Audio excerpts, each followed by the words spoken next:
सैयद अमीनुल हक साहब।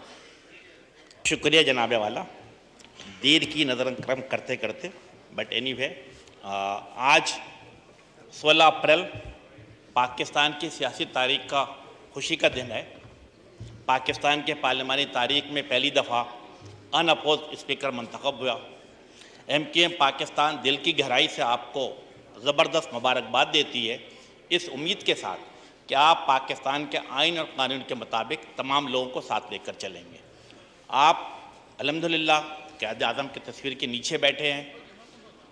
आपने अपनी तकरीर में गालिबन 11 अगस्त 1947 क़ायद आज़म की तकरीर का हवाला भी दिया आपने, जो बड़ी खुशाइंद बात थी, बहुत अच्छी बात थी।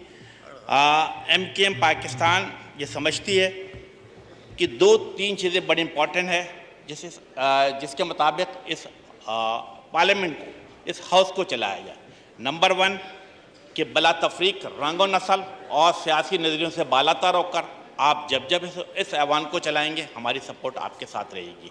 साथ 2 वेरी इंपॉर्टेंट पॉइंट जो मैं चाहूँगा कि आपकी तवज्जो है, वो कि आपकी कोशिशें काविशें हर सूरत में मुल्क में जमहूरी रवायत को कायम व दायम रहने में सपोर्ट होना चाहिए।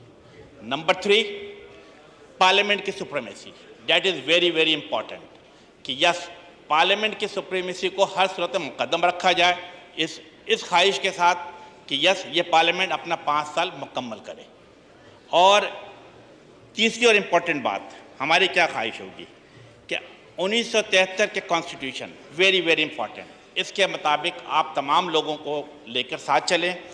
मैं समझता हूँ कि आपने जो अपनी तकरीर में बात की, यंग पार्लियामेंटेरियन के हवाले से बात की, अक़लियत नुमाइंदों के हवाले से बात की, आपने ख़वातीन पार्लियामेंटेरियन का भी जिक्र किया, और साथ साथ बड़ी अच्छी लगा जब आपने कहा कि आप इसी ऊपर की लेफ़्ट साइड पे जो हमारे साथी बैठे हैं PRA, इनको भी साथ लेकर चलेंगे, इनकी सोच के साथ आगे बढ़ेंगे, तो दैट लुक वेरी डिसेंट। मैं समझता हूँ MKM पाकिस्तान कि जब तक आप आइन और कानून के मुताबिक चलेंगे, इस हाउस में रहने वाले तमाम लोगों को साथ लेकर चलेंगे, MKM पाकिस्तान की मुकम्मल सपोर्ट आपके साथ रहेगी। बहुत शुक्रिया। Thank you.